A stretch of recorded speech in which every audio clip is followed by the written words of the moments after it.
जय श्री हरि, राधे राधे। आज हम सुनते हैं आमलकी एकादशी की व्रत कथा। भगवान विष्णु के मुख से चंद्रमा की आकृति की एक छोटी सी बिंदु जमीन पर गिरी।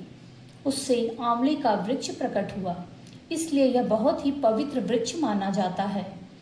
राजा मंधाता ने महर्षि वशिष्ठ से कहा, यदि आप मुझ पर कृपा करें, ऐसे किसी कथा को कहिए जिससे मेरा कल्याण हो। महर्षि वशिष्ठ बोले, हे राजन, एकादशी व्रत सब व्रतों में सबसे उत्तम व्रत माना जाता है। इस व्रत को धारण करने से मोक्ष की प्राप्ति होती है। आज मैं आपको मोक्ष प्रदान करने वाली आमलकी एकादशी व्रत की कथा सुनाता हूँ। इस व्रत को धारण करने से हमारे सभी पाप नष्ट हो जाते हैं। इस व्रत का फल 1000 गोदान के फल के बराबर होता है।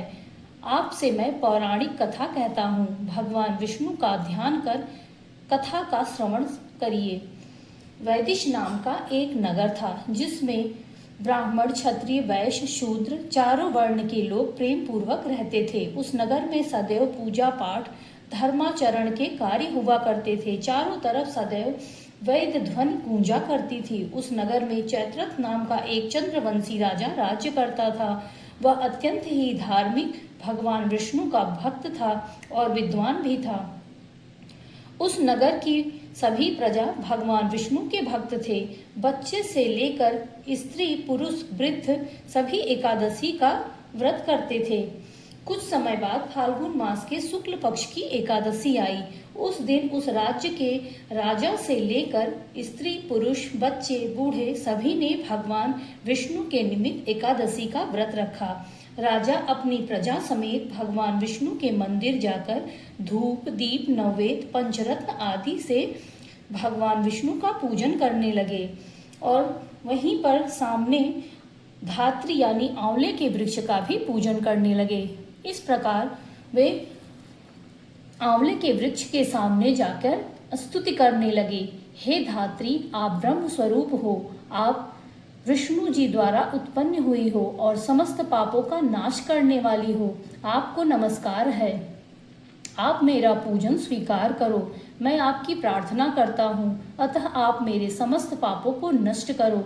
उस मंदिर में सबने रात्रि को जागरण किया। रात के समय वहां पूजन वाले स्थान पर एक बहेलिया आया, जो अत्यंत ही पापी और दुराचारी था। वह अपने परिवार का भरण पोषण जीव हत्या करके किया करता था। भूख प्यास से व्याकुल वह बहेलिया जहां सब रात्रि जागरण कर पूजा आराधना कर रहे थे, वहीं मंदिर के कोने में बैठ गया। विष्णु भगवान की एकादशी महात्म्य की वह कथा सुनने लगा। इस प्रकार अनजाने में ही वह भूखा प्यासा रहकर उसने एकादशी व्रत का पालन किया और सभी के साथ रात्रि जागरण में बिता दी। प्रातःकाल होते ही सब अपने अपने घर को चले गए। जब वह बहेलिया भी अपने घर को गया, उसने भी घर जाकर भोजन किया। कुछ समय पश्चात वह बहेलिया मृत्यु को प्राप्त हुआ। आमलकी एकादशी व्रत के प्रभाव से और रात्रि जागरण से उसने राजा विदुरथ के घर में जन्म लिया।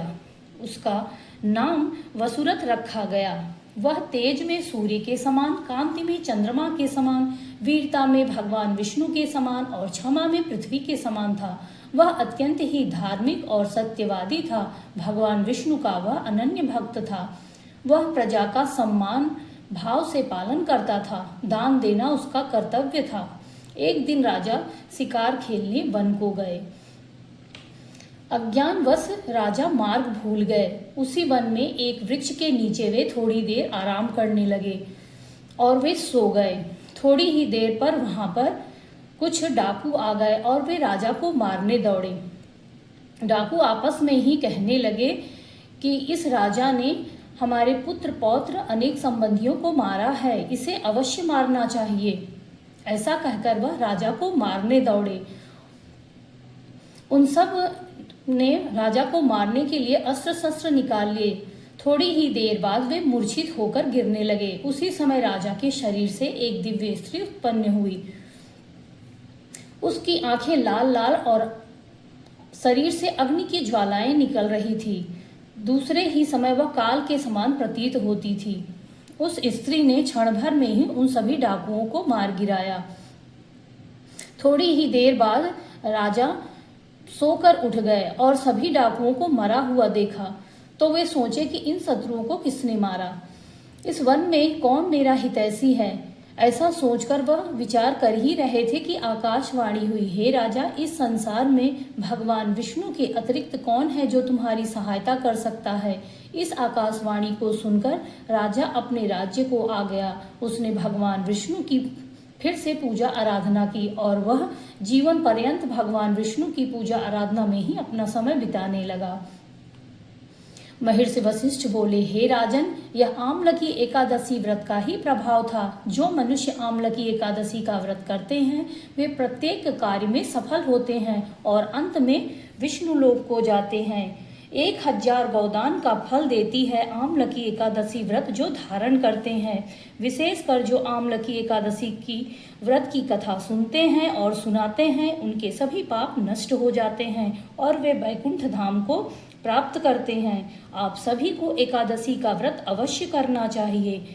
आप सभी को आमलकी एकादशी व्रत की हार्दिक शुभकामनाएं। जय श्री हरि, जय जय श्री राधे।